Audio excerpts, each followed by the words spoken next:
Selamat berjumpa dengan Gereja Presbyterian Reform Injili Indonesia.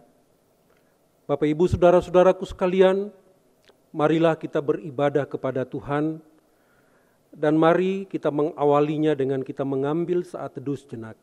Mari kita bersaat teduh.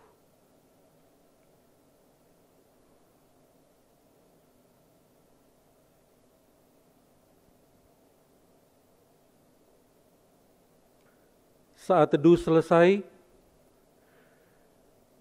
Bapak Ibu Saudara-saudaraku sekalian, marilah kita memuji Tuhan untuk mengawali ibadah kita pada saat ini dengan kita bernyanyi bersama-sama lagu dari PKJ nomor 242, Seindah Siang Disenari Terang.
Salam sejahtera dalam kasih Kristus saya sampaikan kepada Bapak Ibu, saudara-saudaraku sekalian, Shalom.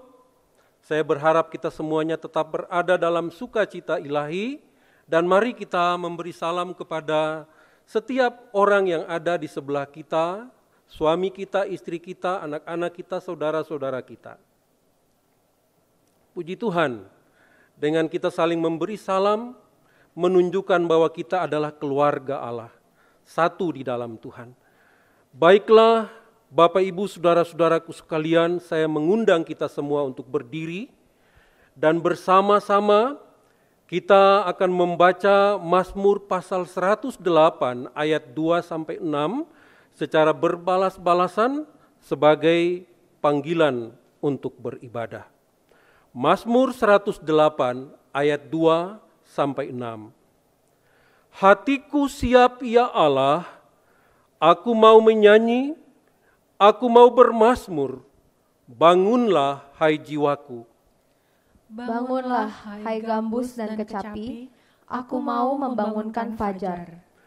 Aku mau bersyukur kepadamu di antara bangsa-bangsa ya Tuhan, dan aku mau bermazmur bagimu di antara suku-suku bangsa. Sebab kasih-Mu besar mengatasi langit, dan setia-Mu sampai ke awan-awan. Tinggikanlah dirimu mengatasi langit, ya Allah, dan biarlah kemuliaan-Mu mengatasi seluruh bumi. Kita masih dalam keadaan berdiri, mari bersama-sama kita menyembah Allah kita, Raja di atas segala raja, dengan kita menyanyikan lagu May the People Praise You.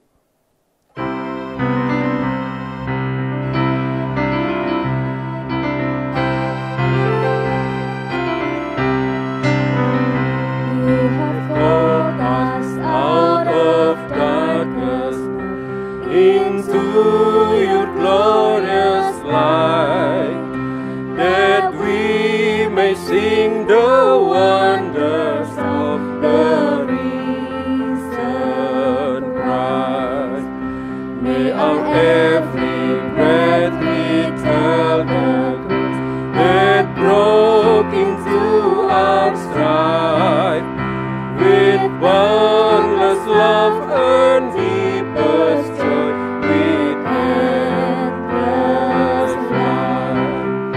May the people praise you, let the nations be glad.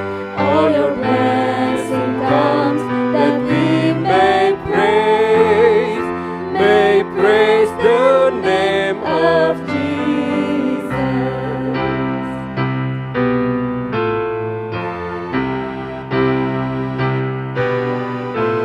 All the earth is yours and all within, each harvest is our own, and from your hand we give to you to make Christ known. May the seeds of mercy grow in us for those who have not heard. May songs of praise build lives of praise to spread your word. May the people praise you, let the nations be glad. All your blessing comes that we may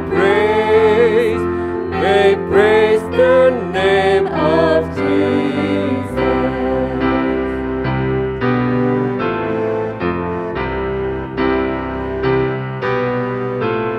It's a holy privilege to declare your praises and your name to every nation, tribe, and tongue. Your church proclaims. May the people praise you, let the nations be glad. All your blessing comes that we may praise the name of Jesus. Mari kita berdoa untuk menyerahkan ibadah kita pada saat ini ke dalam tangan pertolongan Tuhan, dan doa ini akan kita akhiri dengan kita mengucapkan doa Bapa kami bersama-sama. Mari kita berdoa. Bapa Sorgawi, Bapa yang kami puji sembah hanya lewat Yesus Kristus, yang adalah Tuhan dan satu-satunya penebus kehidupan kami orang berdosa. Kami sungguh bersyukur dan mengagungkan Engkau ya Tuhan, untuk kebesaran kasih dan kuasa-Mu yang selalu Engkau nyatakan di dalam kehidupan kami umat-Mu. Engkaulah gembala kehidupan kami yang sungguh mengerti akan hidup kami. Dari waktu ke waktu Engkau selalu menemani kami. Bahkan Engkau memberikan kepada kami pengharapan yang pasti, bahwa bersama dengan Engkau ya Tuhan, apapun tantangan, apapun halangan, apapun persoalan, mampu untuk kami hadapi, bahkan kami akan berkemenangan atasnya. Kehidupan kami di hari ini adalah sebagai bukti nyata bahwa kasih setia-Mu ya Tuhan di dalam kehidupan kami sungguh tidak sia-sia. Untuk itulah kami umat-Mu merasa bahwa kami patut untuk memuji menyembah Engkau sebagai satu persekutuan umat yang mengagungkan Engkau melalui ibadah kami saat ini. Namun ya Bapa, kami sadar siapa kami di hadapan-Mu. Kami ini adalah manusia-manusia yang penuh dengan kelemahan dan keterbatasan. Kami tidak akan pernah mampu untuk mengagungkan Engkau ya Tuhan. Karena Engkau adalah Allah yang Maha Kudus, sedangkan kami umat-Mu penuh dengan dosa dan celah. Oleh karena itu kami merendah di hadapan-Mu ya Bapa, dan kami bermohon ya Tuhan, layakanlah kami untuk beribadah pada saat ini. Layakanlah kami untuk memuji Engkau. Layakanlah kami untuk menyembah Engkau. Oleh karena itu di dalam kerendahan kami serahkan hidup kami dan jalannya ibadah ini dari awal sampai selesainya. Bahkan kami hamba-hamba-Mu yang melayani, Bapa, bimbing sertai dan berkati kami. Pakai kami menjadi alat kemuliaan-Mu memberkati umat-Mu. Oleh karena itu kami mau serahkan jalannya ibadah ini. Biarlah semuanya berlangsung sesuai dengan kehendak-Mu saja. Maka tertabislah ibadah kami ini hanya di dalam nama Bapa dan Anak dan Roh Kudus. Terima kasih ya Bapa. Perkenankan kami pada saat ini juga mau mengucapkan doa yang Engkau ajarkan kepada kami secara bersama-sama. Bapa kami yang di sorga, dikuduskanlah nama-Mu, datanglah kerajaan-Mu, jadilah kehendak-Mu di bumi seperti di sorga. Berikanlah kami pada hari ini makanan kami yang secukupnya, dan ampunilah kami akan kesalahan kami, seperti kami juga mengampuni orang yang bersalah kepada kami. Dan janganlah membawa kami ke dalam pencobaan, tapi lepaskanlah kami daripada yang jahat, karena Engkaulah yang punya kerajaan dan kuasa dan kemuliaan sampai selama-lamanya. Amin. Bapak, Ibu, Saudara-saudara, kita masih terus berdiri di hadapan hadirat Allah. Kita adalah umat yang dipilih, umat yang dikasihinya. Mari bersama-sama kita mengagungkan Dia lewat puji-pujian kita kepadanya dengan satu keyakinan bahwa Allah kita bertahta di atas puji-pujian kita umatnya. Artinya Dia hadir di tengah-tengah kita, Dia bersama-sama dengan kita, dan Dia hendak memberkati kita. Mari kita menyanyikan lagu yang berjudul Mari Sembah.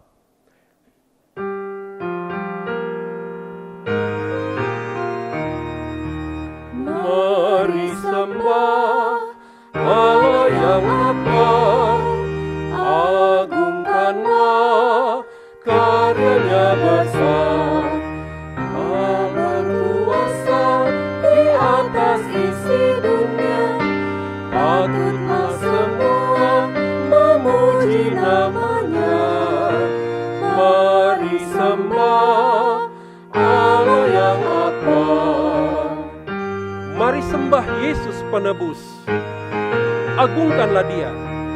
Mari sembah Yesus penebus, agungkanlah kasih-Nya besar. Yesus rela mati di salib Golgota, hingga manusia terhapus dosanya. Mari sembah Yesus penebus. Mari sembah Roh Maha Kudus, agungkanlah Dia. Mari sembah Roh Maha Kudus, agungkanlah hikmat-Nya besar. Roh Kudus menuntun setiap langkah kami, agar hidup kami semakin berseri. Mari sembah Roh Maha Kudus. Bapak, Ibu, Saudara-saudaraku sekalian, tahukah kita bahwa pada hakikatnya Allah Tritunggal yang kita sembah dalam ibadah ini, Bapa, Anak, dan Roh Kudus, adalah Allah yang maha mulia. Artinya, meskipun kita tidak memuliakan Dia, Dia tetap mulia. Meskipun kita tidak memuji dan menyembah Dia, Dia tidak pernah kehilangan kemuliaannya, barang sedikit pun. Karena pada hakikatnya, Dia adalah Allah maha mulia. Kita memuji mengagungkan Dia karena kita sudah diselamatkan oleh-Nya. Mari bersama-sama kita menaikkan satu pujian lagi untuk keagungan Tuhan.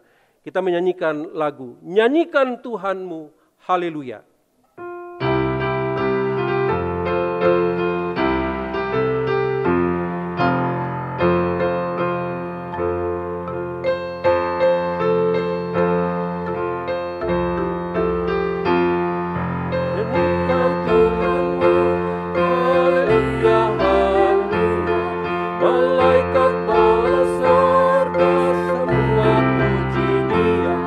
Hendaklah semuanya puji nama Tuhan Allah, sebab atas perintahnya semuanya tercipta. Hai alam semesta yang diciptakan Tuhan Allah, hai api, hujan, es, dan salju, kabut, angin, badai, bernyanyilah semuanya memuji-muji Dia, sebab yang tinggi hanya nama Tuhan Allah.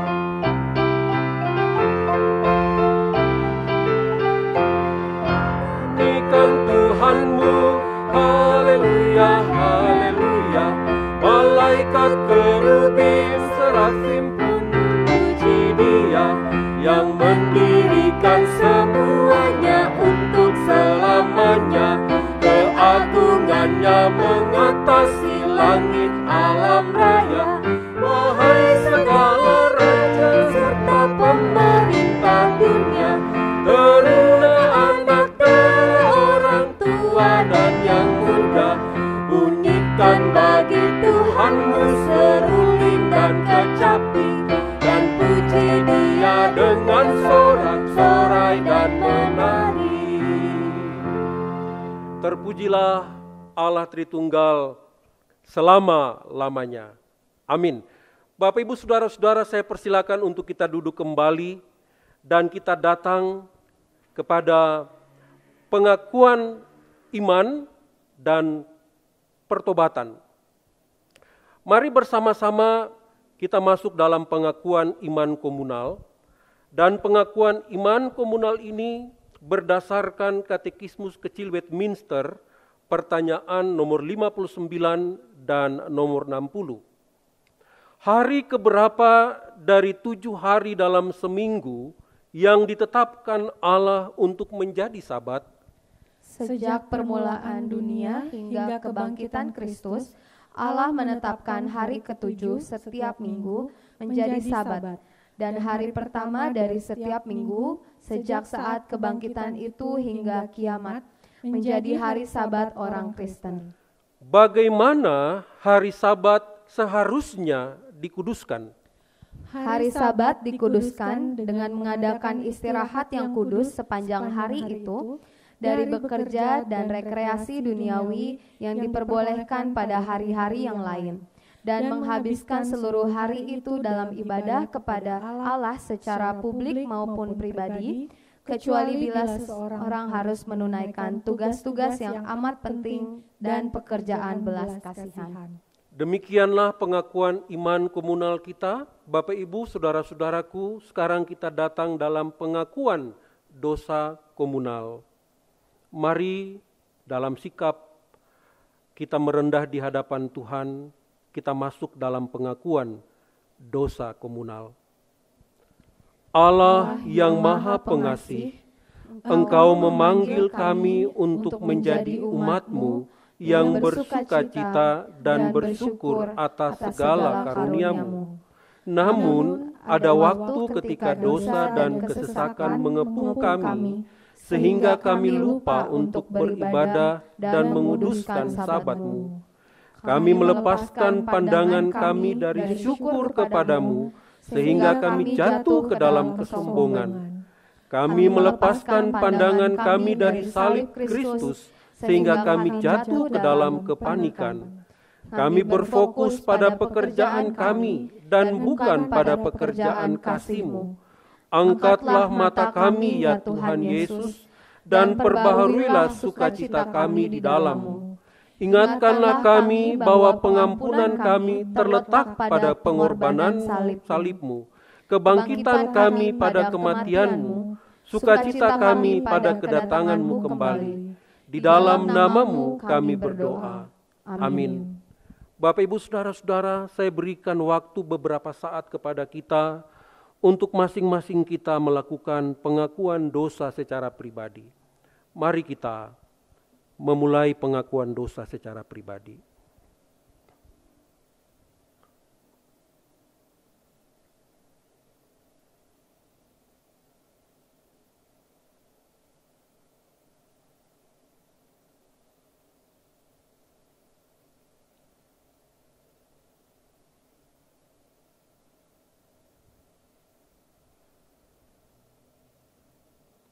Ya Bapa, lihatlah kami umat-Mu yang sudah mengaku segala dosa-dosa yang telah kami perbuat kepadamu sebagai dosa pribadi kami.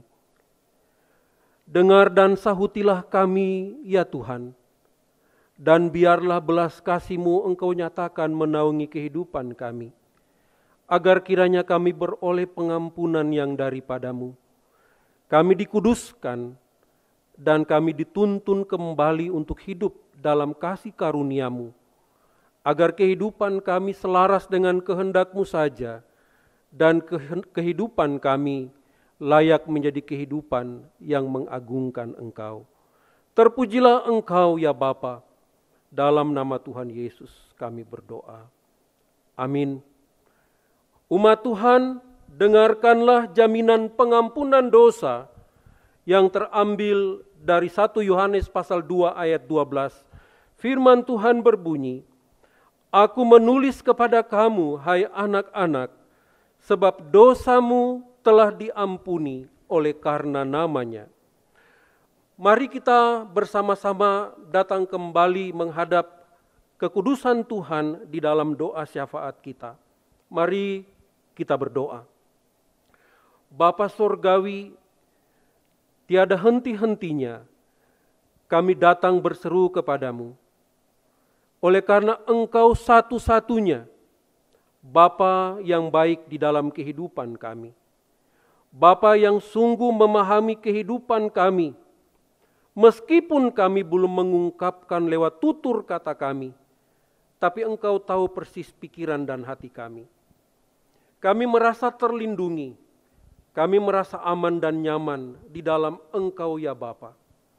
Dan itulah yang membuat kami tidak pernah merasa bosan untuk selalu datang kepadamu, berbicara kepada Engkau sebagai Bapa kami yang baik.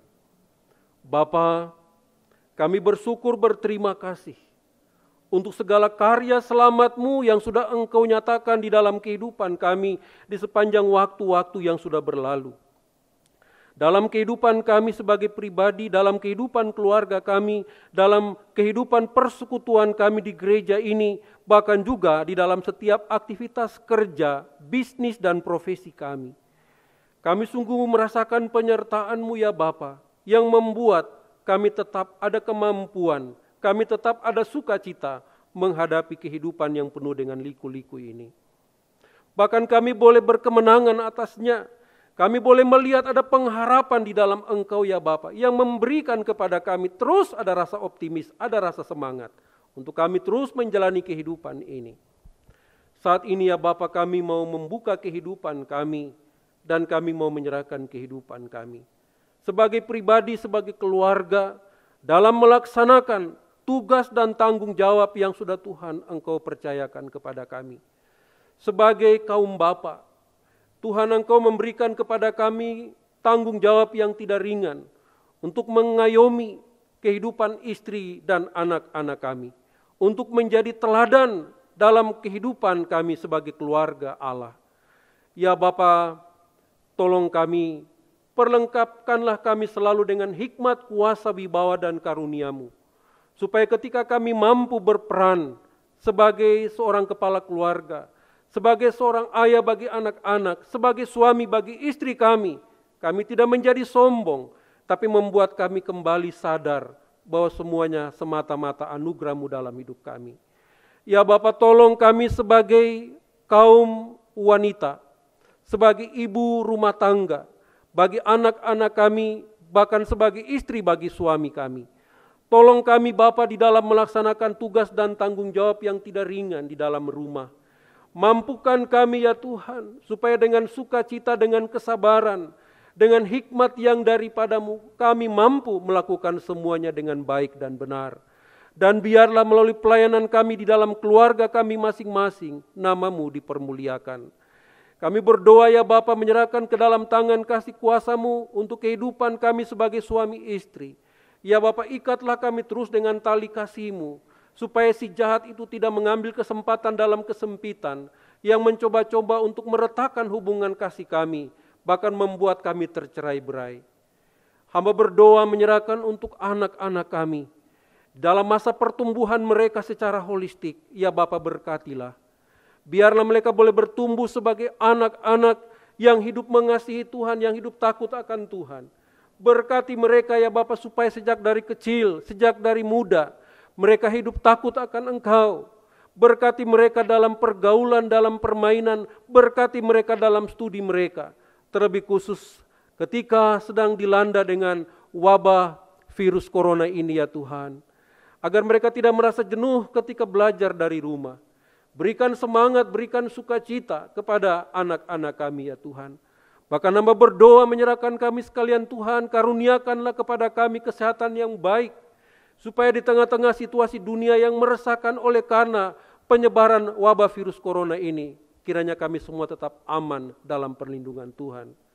Kami berdoa di dalam nama Yesus Kristus, menyerahkan ke dalam tangan kasih kuasa-Mu Tuhan, untuk gereja-Mu, Gereja Presbyterian Reform Injil Indonesia, di dalam segala program-program pelayanan internal dan eksternal, program-program jangka pendek dan jangka panjang, berkatilah ya Bapa.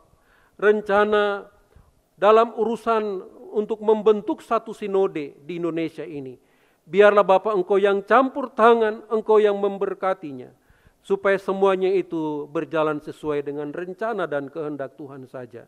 Hamba-hamba Tuhan yang melayani di dalamnya, Engkau berkati Bapa.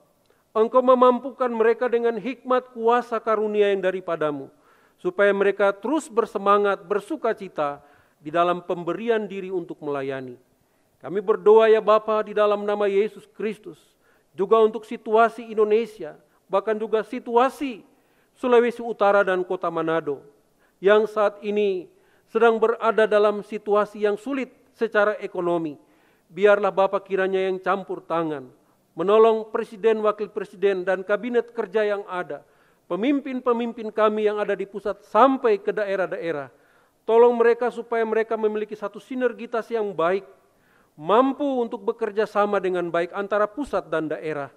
Supaya biarlah ya Bapa berkat-Mu Engkau nyatakan ke atas pemimpin-pemimpin kami, supaya mereka tetap memiliki rasa hormat akan Tuhan, dan tetap mau mengutamakan kesejahteraan rakyat yang dipimpin, melebihi kepentingan pribadi golongan-golongan mereka. Bapa, kami berdoa untuk rencana pemilihan kepala daerah di Sulawesi Utara, baik pemilihan gubernur, wakil gubernur, bahkan juga bupati dan wali kota. Tuhan kiranya menyertai, menolong, supaya semuanya berproses sesuai dengan kehendak Tuhan. Supaya orang-orang yang terpilih sebagai pemimpin di Provinsi Sulawesi Utara, sebagai pemimpin di kabupaten kota, adalah orang-orang yang sesuai dengan kehendak Tuhan. Terima kasih ya Bapa, kami berdoa menyerahkan ke dalam kasih kuasa-Mu untuk hamba-Mu Pastor Daniel Kim, yang Tuhan percayakan menjadi penyambung lidah-Mu bagi kami pada hari ini. Engkau sertai dan berkati dia Bapa. Pakai dia sesuai dengan kehendak-Mu, supaya apa yang dia sampaikan kepada kami, kiranya itu yang menjadi isi hati Allah bagi kami. Terima kasih ya Tuhan. Inilah yang menjadi syukur kami, doa kami, syafaat kami kepadamu, yang kami sudah sampaikan kepadamu hanya di dalam nama Yesus Kristus, Tuhan dan Juru Selamat kehidupan kami. Kami berdoa. Amin. Baiklah, Bapak Ibu Saudara-saudaraku, sekarang kepada kita diberikan kesempatan untuk mengungkapkan syukur terima kasih kita kepada Tuhan dengan kita memberikan persembahan syukur kita. Sebentar kita akan memberikan persembahan syukur sambil kita menyanyikan lagu Ku Beroleh Berkat. Namun dengarkanlah firman Tuhan dari Mazmur 67 ayat 6 sampai 8 yang menjadi penuntun bagi kita di dalam kita memberikan persembahan. Begini bunyi firman Tuhan. Kiranya bangsa-bangsa bersyukur kepadamu ya Allah. Kiranya bangsa-bangsa semuanya bersyukur kepadamu. Tanah telah memberi hasilnya. Allah kita memberkati kita.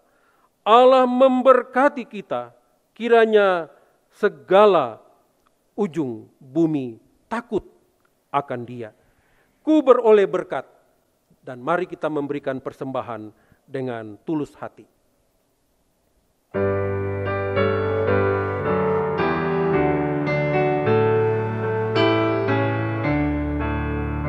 Ku beroleh berkat yang tak kunjung lenyap, yang tidak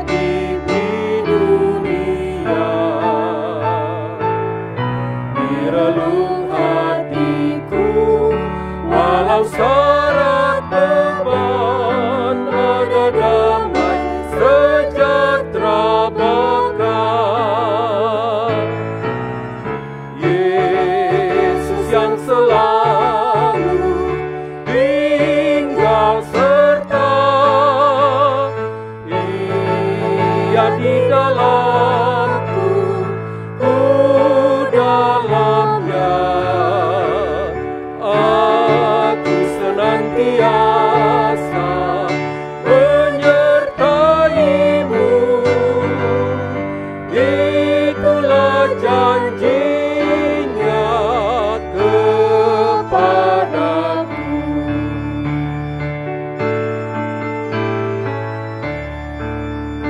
Saat damai penuh masuk di hatiku, dunia menjadi cerah.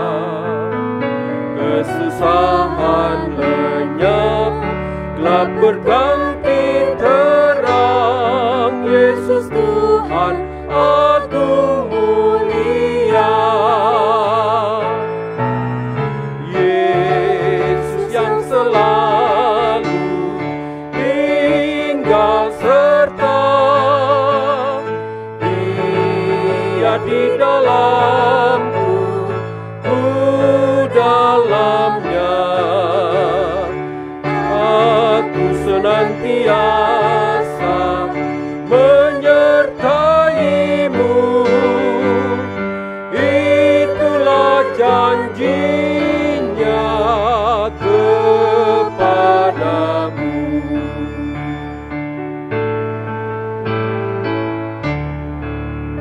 Harta yang terbesar di bejana fana, ku miliki di dunia.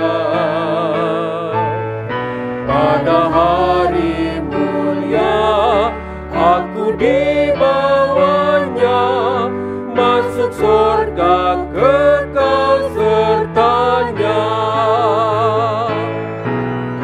Yesus yang selalu tinggal serta, Dia di dalamku, ku dalamnya. Aku senantiasa menyertaimu, itulah janjinya kepadaku. Umat Tuhan, saya undang kita untuk berdiri dan kita akan berdoa menyerahkan persembahan yang sudah kita berikan ke dalam tangan kasih Tuhan. Mari berdoa. Terpujilah Engkau ya Allah Tritunggal, untuk kasih karunia-Mu yang sungguh luar biasa di dalam kehidupan kami dari hari ke hari. Kalau hari ini kami bisa diberikan kesempatan untuk belajar memberikan yang terbaik, itulah persembahan syukur kami kepadamu Tuhan. Itu pun semata-mata adalah kasih karunia-Mu di dalam kehidupan kami. Terima kasih ya Bapa, karena kami boleh belajar untuk memberikan yang terbaik dalam ketulusan hati kami. Memang jumlahnya tidak sebanding dengan segala pemberian-Mu di dalam kehidupan kami Bapa. Tetapi secara kualitas kami memberikan dengan hati yang tulus, hati yang murni kepadamu. Terimalah persembahan syukur kami ya Tuhan. Pakailah untuk berguna dalam pekerjaan-Mu yang begitu luas di tengah-tengah dunia ini, terlebih khusus dalam gereja-Mu, Gereja Presbyterian Reform Injili Indonesia. Berkatilah masing-masing kami umat-Mu yang sudah memberikan persembahan. Berkati kami dalam pekerjaan, dalam studi anak-anak kami, bahkan juga dalam setiap profesi bisnis usaha kami. Terima kasih ya Bapa, dan yang terutama kami bermohon kepadamu ya Tuhan, bimbing sertai kami dan mampukan kami sekalian, agar dalam perjalanan kehidupan kami selanjutnya, kami tetap dimampukan dalam kasih karunia-Mu ya Bapa, untuk mempersembahkan tubuh kami, kehidupan kami ini, sebagai persembahan yang hidup, yang kudus, dan yang berkenan kepadamu. Karena menurut firman-Mu sesungguhnya itulah ibadah kami yang sejati. Terpuji-pujilah nama-Mu selama-lamanya. Di dalam nama Yesus Kristus kami sudah berdoa dan bersyukur. Amin. Bapak, Ibu, saudara-saudara dipersilakan untuk duduk kembali. Dan saat ini kita mempersiapkan hidup kita menyambut kebenaran firman Tuhan yang akan diberitakan oleh hambanya Pastor Daniel Kim. Mempersiapkan hati kita untuk mendengarkan kebenaran firman Tuhan. Saya mengundang Pastor Daniel Kim untuk datang ke tempat ini. Good morning. Happy Sunday to everybody. Today I was supposed to be at Christ Chapel, Manado, to preach from God's Word, but unfortunately due to the coronavirus, I will have to be with you only virtually and not physically. I've also been told that because of the complexity of getting multiple speakers for the various sites, this message will be given out to all the Christ Chapel. So I send my greetings to Christ Chapel Palembang and Christ Chapel Manado and Christ Chapel Kupang. I miss you all dearly, and Lord willing, hopefully in 2021, I might be able to come and visit you again and share God's Word from there. What I would like to do is I would like to invite you to join me in a word of prayer before we hear God's Word. Let us pray. Father, we thank you for this morning. We thank you in the midst of this pandemic that we can always have hope in you, and we can always have hope in your omnipotence and omniscience and your kindness and your omnipresence with us in all that we do. We thank you, and we pray now as I share from God's Word that you would use me as your instrument this morning. In Jesus' name we pray. Amen. Well, good morning. It's good to be with you all. And what I wanted to do was I wanted to share with you my screen so that you can see my PowerPoint here. And what I want to do is I want to invite you to join with me. Today we're going to look at Genesis chapter 3. And what I wanted to do was I wanted us to take a look at the fall of man, or as I call it, mankind falls. But I wanted to share with you some of the lessons that I have learned that I think are very much oriented to direct application into our lives, whether it is our head, our heart, or our hands. So let's go ahead and get started right away. What I want to do this morning is I will read the first 5 verses of Genesis chapter 3 to get us started. And then we will look at many of the verses directly as we go through the message. So that's the passage we're going to do. So turn with me to Genesis chapter 3. Go ahead and hit pause if you're not quite there. Now hear the word of the Lord. Now the serpent was more crafty than any of the wild animals the Lord God had made. He said to the woman, "Did God really say, 'You must not eat from any tree in the garden'?" The woman said to the serpent, "We may eat fruit from the trees in the garden, but God did say, 'You must not eat fruit from the tree that is in the middle of the garden, and you must not touch it or you will die.'"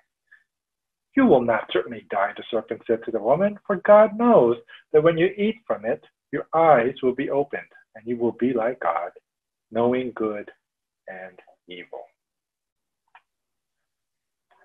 As is customary in my messages, Today I would like to share with you two major tools that will help us in understanding this passage. The first tool is what I would call the way that the Hebrew culture tells stories. Okay, I'll call them narrative elements, and for our sake, for today's story, there are three primary elements that I want us to keep in mind.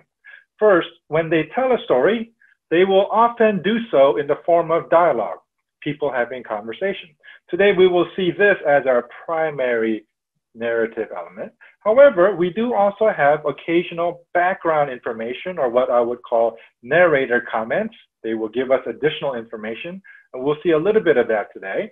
And then the third element that we're going to see quite often in the middle of the story is the element of action.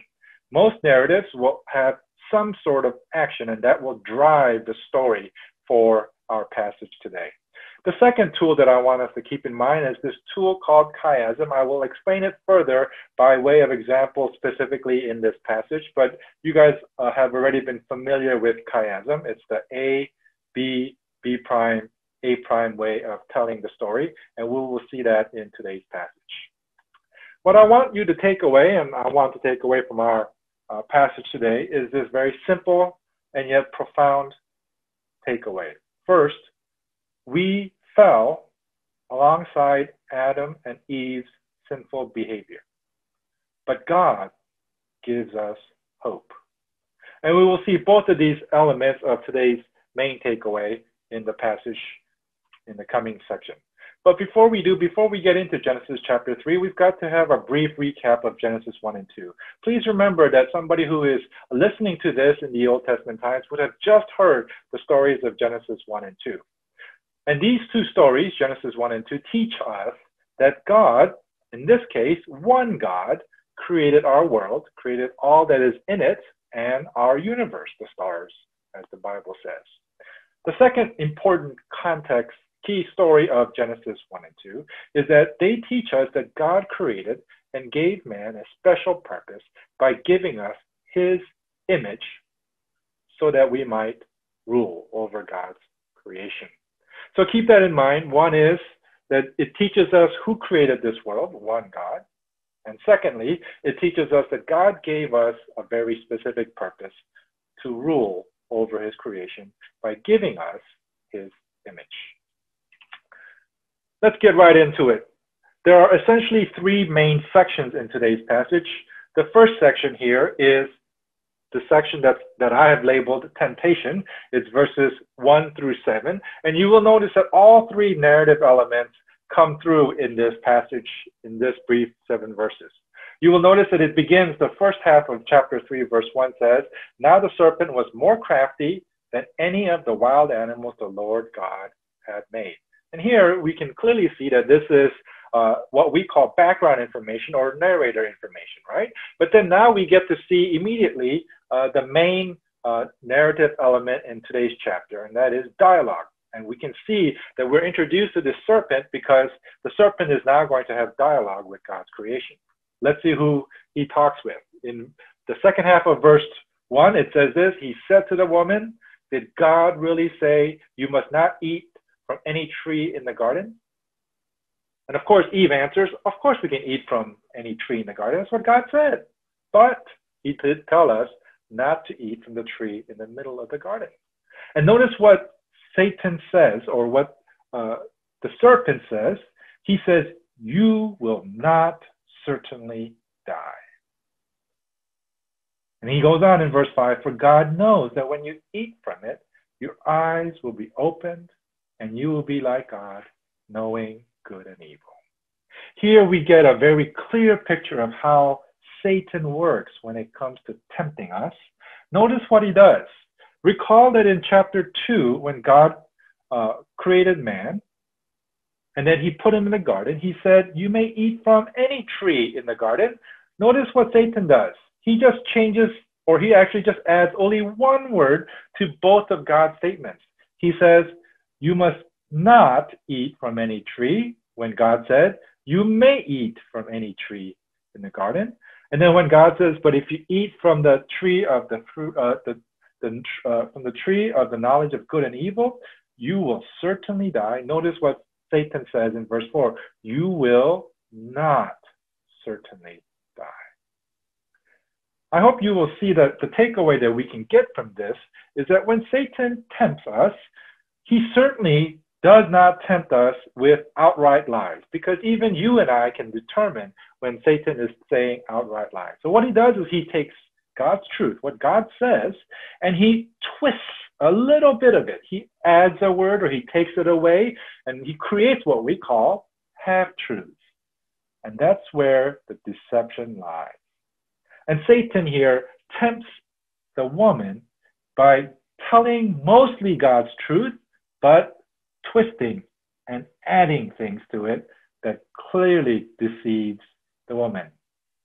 And so we've got this dialogue, and we have Satan talking to the woman through the serpent. And then now we get to what we call the action element of this first section. Notice what it says. And I have underlined for us all the action verbs so that we can see what exactly happened as a result of the woman's decision. Look at what he says in verse 6. It says, when the woman saw that the fruit of the tree was good for food and pleasing to the eye and also desirable for gaining wisdom, the Bible says she took some and ate it, and she also gave it to her husband, and he ate it. And then the eyes of both were opened, and they realized they were naked, so they sewed fig leaves together and made coverings for themselves. I want to pause for just a moment, and I want to help us to understand that by disobeying God and by eating the fruit, both Adam and Eve immediately had their spirits die. They immediately became morally dead. And what happened as a result of this is that the effect is immediate. You will notice that at the end of chapter 2, we're told that Adam and Eve were naked and they felt no shame. But notice what happens immediately in verse 7, that both of their eyes were opened and they realized they were naked. They realized they were ashamed, and they immediately covered up their nakedness. One of the things that I did very subtly and on purpose was I didn't read verse 6 properly and exactly as it's written, because I want to talk about this part here. Notice what it says in verse 6. It says that she also gave some to her husband who was with her, and he ate it. When we read the Bible, sometimes we read things and we kind of gloss over, we kind of skip over things. We don't want to skip over this part, because this is very important. What this tells us, this little phrase tells us, is that the entire time the serpent was tempting Eve, the Bible says, her husband was right with her. And when she took the fruit, and when she ate it, he was there. And when she took the fruit and gave it to him, he didn't stop her. And he too ate it. This leads us to a very important theological statement. When we sin, there are two ways that we sin against God.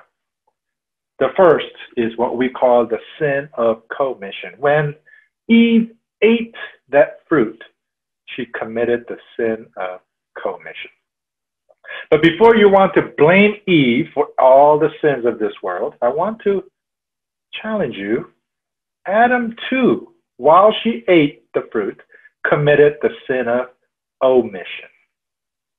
What do I mean by the sin of omission? He was called to lead and to guide, to remind her, don't eat that fruit, because God told us not to eat from it. He committed the sin of omission the minute she ate that fruit. So if anybody tells you that Eve was the first to sin and that Adam had no responsibility, that is an outright lie, at least from what the Bible records for us.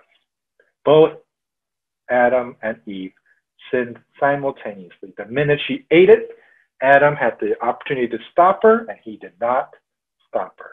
And then he actually goes on to sin, the sin of commission, by actually eating it. So the first one is the story of the temptation. Satan tempts Eve and Adam, in this case, both. And they respond and they act, and they immediately experience moral and spiritual death. Then the narrative continues here by giving us a second section. The second section is quite obvious for those of you who grew up listening to this story, and that is, at the worst possible moment, the minute they sinned, guess who comes walking down the middle of the garden? It is none other than the Lord God himself. And he is walking down the middle of the garden, and immediately what do Adam and Eve hear? They hear, Adam and the woman here, they hear God walking in the garden. And what does the Bible tell us? The Bible tells us immediately that they hid from him. And when God confronts Adam, he calls him, he calls out his name. Adam says, I hid from you because I was afraid. You can see that the immediate effect of sin causing spiritual and moral death immediately results in Adam and Eve experiencing feelings that are completely different from what they experienced in Genesis 1 and 2. Look at what it says. Once they were caught, in verse 11, God asked Adam, who told you that you were naked? Remember, at the end of chapter 2, they were naked and they didn't even know that, right? He says, have you eaten from the tree that I commanded you not to eat from? And the answer the man gives is quite remarkable. Notice what he says. He says, the woman you put here with me, she gave me some fruit from the tree and I ate it. Wow. This is some serious stuff. He blames the woman and he dares to blame God for putting her there. We'll get to this part in just a moment. But then God then in verse 13 says, the Lord God said to the woman, what is this you have done? And the woman said, the serpent deceived me and I ate. So now the man blames the woman and God.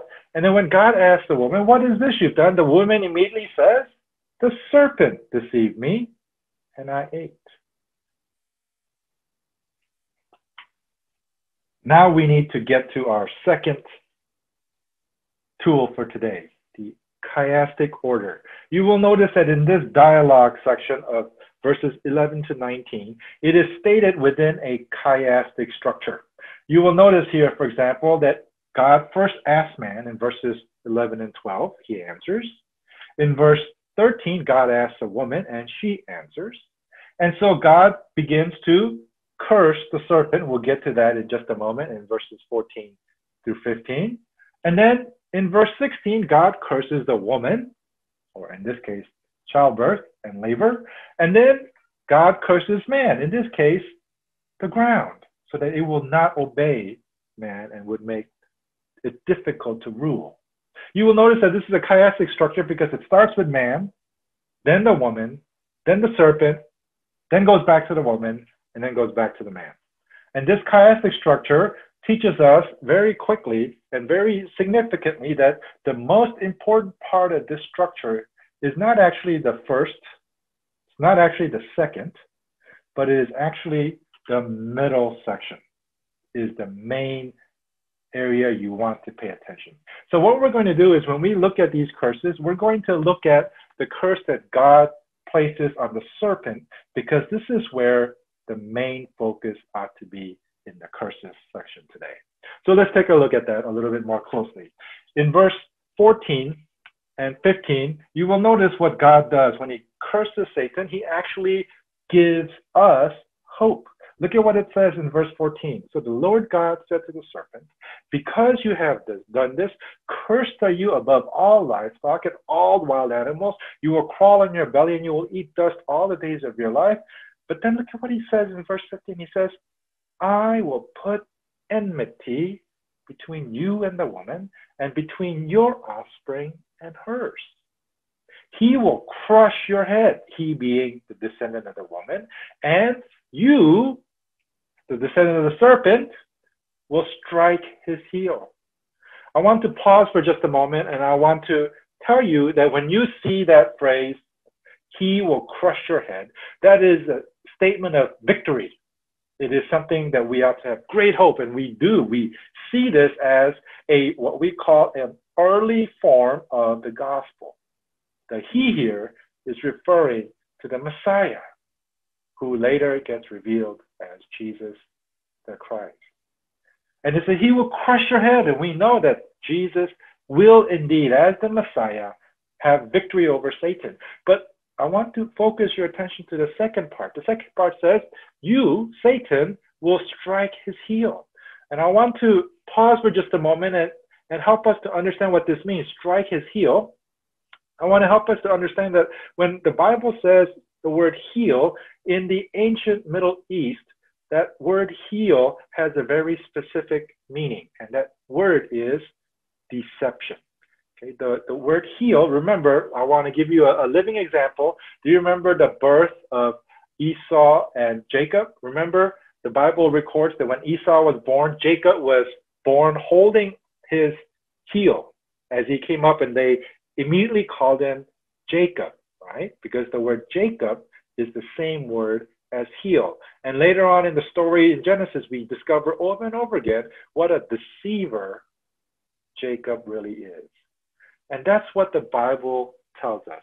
It confirms to us that the way Satan works evil things in the lives of all of God's creation is by deception.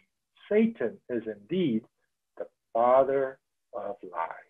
And so this is where I want to challenge all of us to focus our energy and see that what God is doing here is, in the midst of this horrible fall of man, where you and I are now going to forever experience a sinful nature, there is still hope in the midst of this sad time. The Bible tells us Jesus is coming. The Bible tells us the Messiah is going to come, and he will one day have victory over Satan.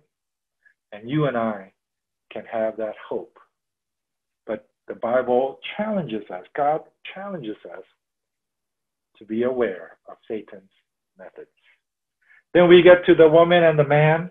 You will notice that here, God curses two aspects of the woman. One is childbirth, great pains. And we know this is true for every woman as far as I know.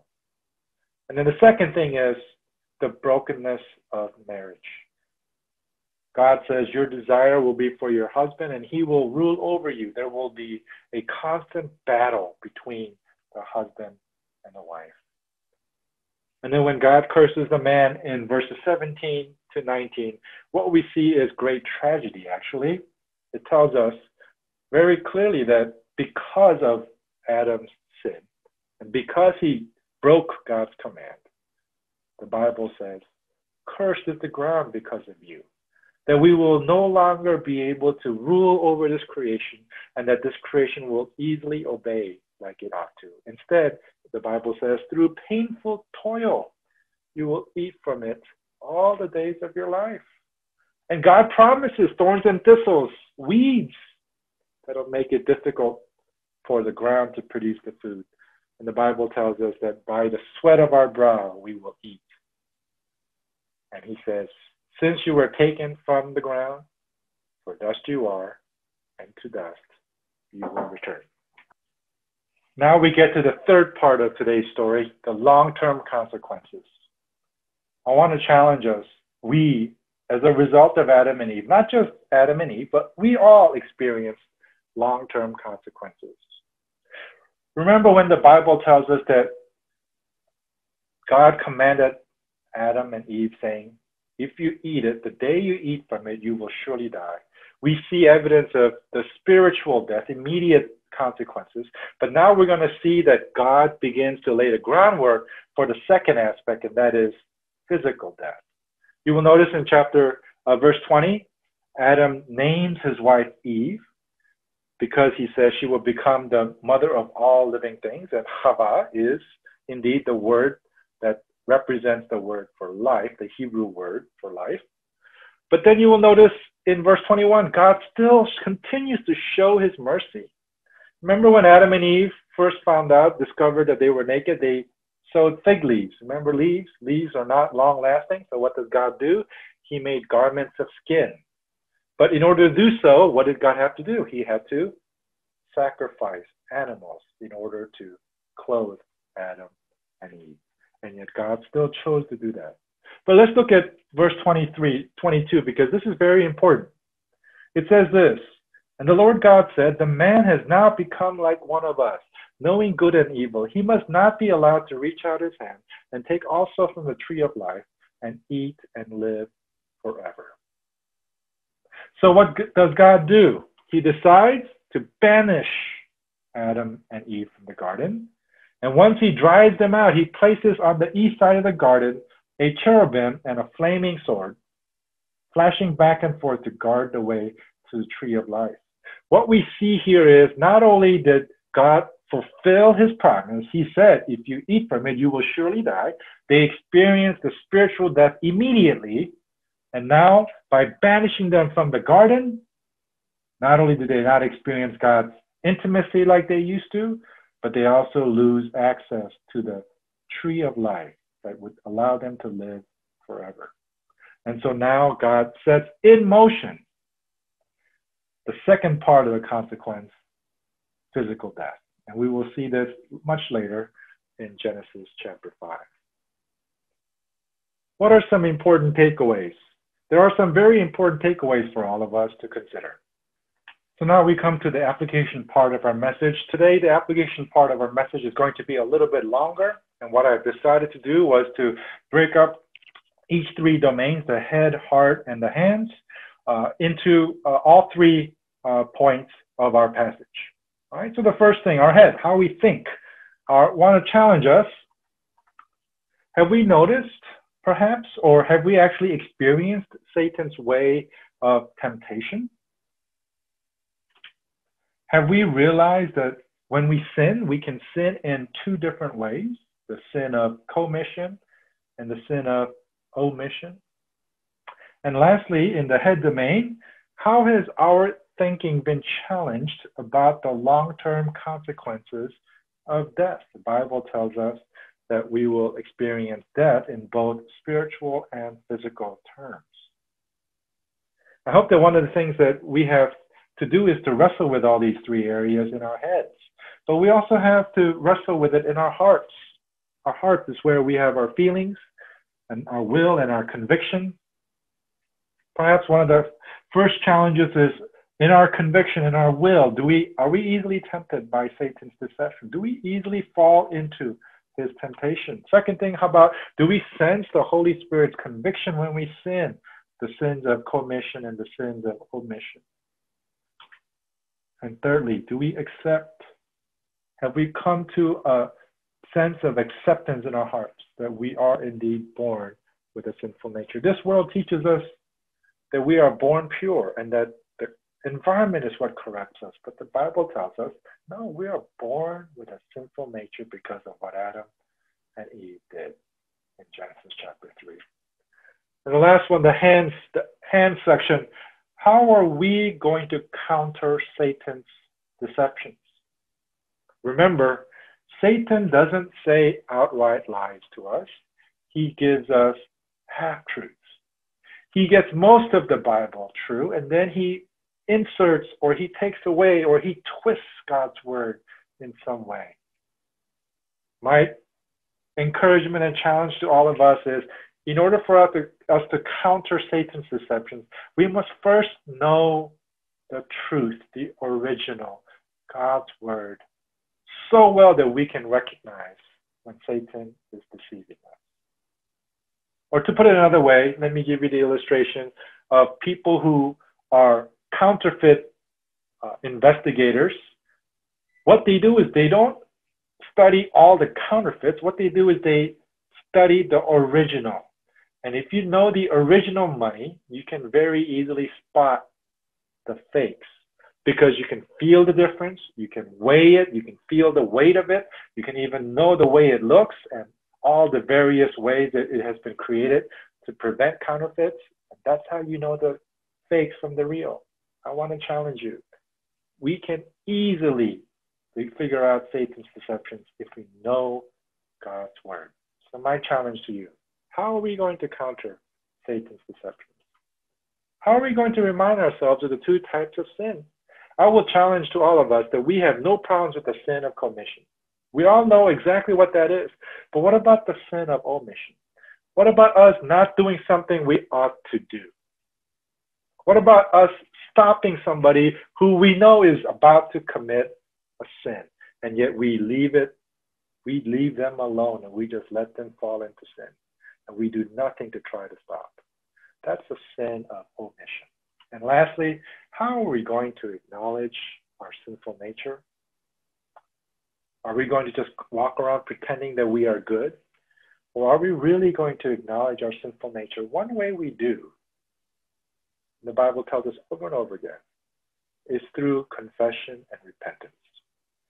To confess, to admit, not just to God, but to one another, and perhaps even to ourselves. But secondly, to repent. Repent means to turn away, to become more like God. Church, I want to challenge you all.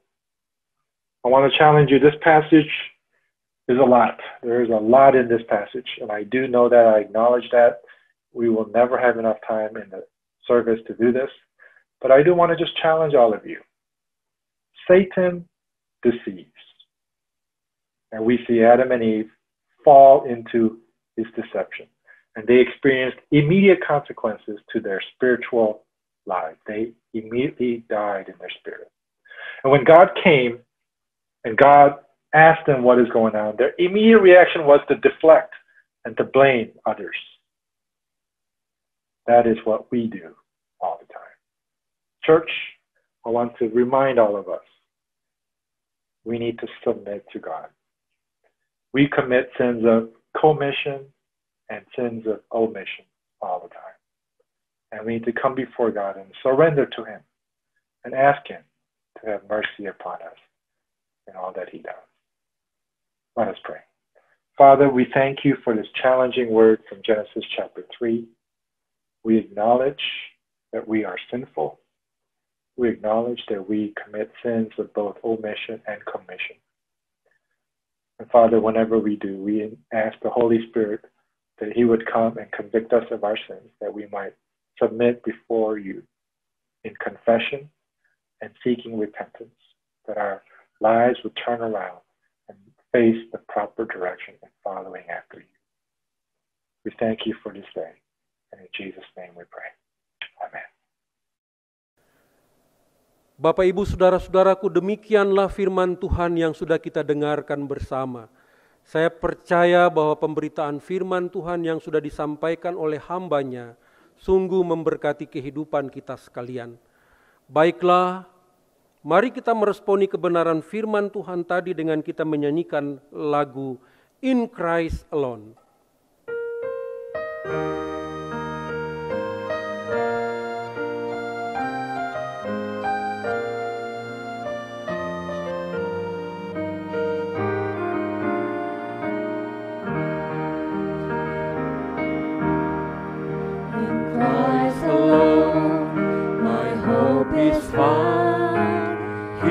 My light, my strength, my song, this cornerstone, this solid ground, firm through the fiercest drought and storm.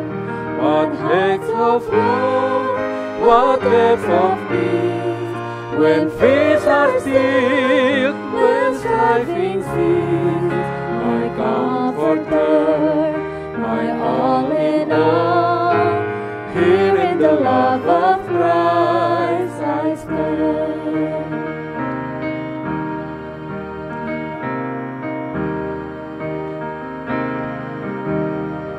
In Christ alone, who took on flesh, fullness of God in helpless babe, this of love and righteousness, scorned by the ones he came to save. Still on the cross, as Jesus died, the wrath of God was satisfied. For every sin on him was laid. Here in the death of Christ I live. And in the ground his body lay, light of the world by darkness slain. Then bursting forth in glorious day, up from the grave he rose again. And as he stands in victory, since good has lost his grip on me, for I am his and he is mine, bought with the precious blood of Christ. No guilt in life, no fear in death, this is the power of Christ in me. From life's first cry till final breath, Jesus commands my destiny. No power of hell, no scheme of man can ever block my own his hand. Till he returns, all calls me home. Here in the power of Christ I'll stand. Bapak, Ibu, saudara-saudaraku sekalian, marilah kita kembalikan pujian dan pengagungan kita kepada Allah Tritunggal dengan kita menyanyikan doksologi.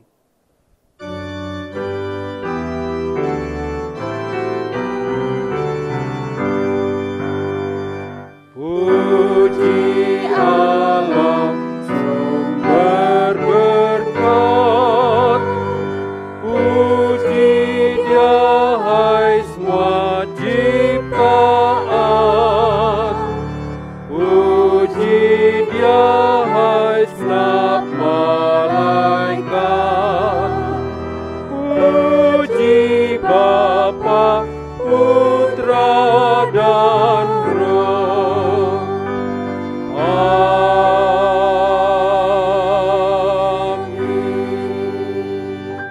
Saya undang Pastor Daniel Kim untuk menyampaikan berkat Tuhan kepada kita sekalian. Now I would like to close with the benediction. May the grace of our Lord Jesus Christ, the love of God the Father, and the fellowship of God the Holy Spirit be upon God's people who choose this day to acknowledge our sinful nature and to walk in the ways of the Lord that bring Him glory and honor in all that we do, for now and forevermore. Amen.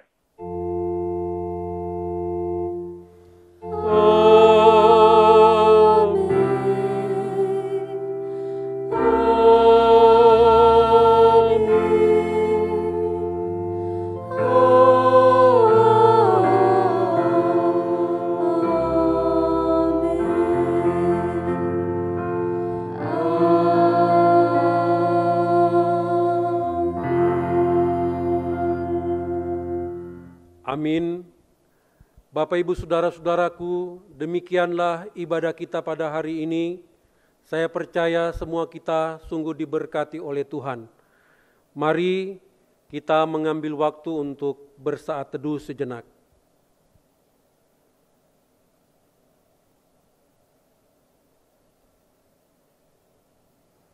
Saat teduh selesai, selamat hari Minggu, dan Tuhan Yesus memberkati kita sekalian.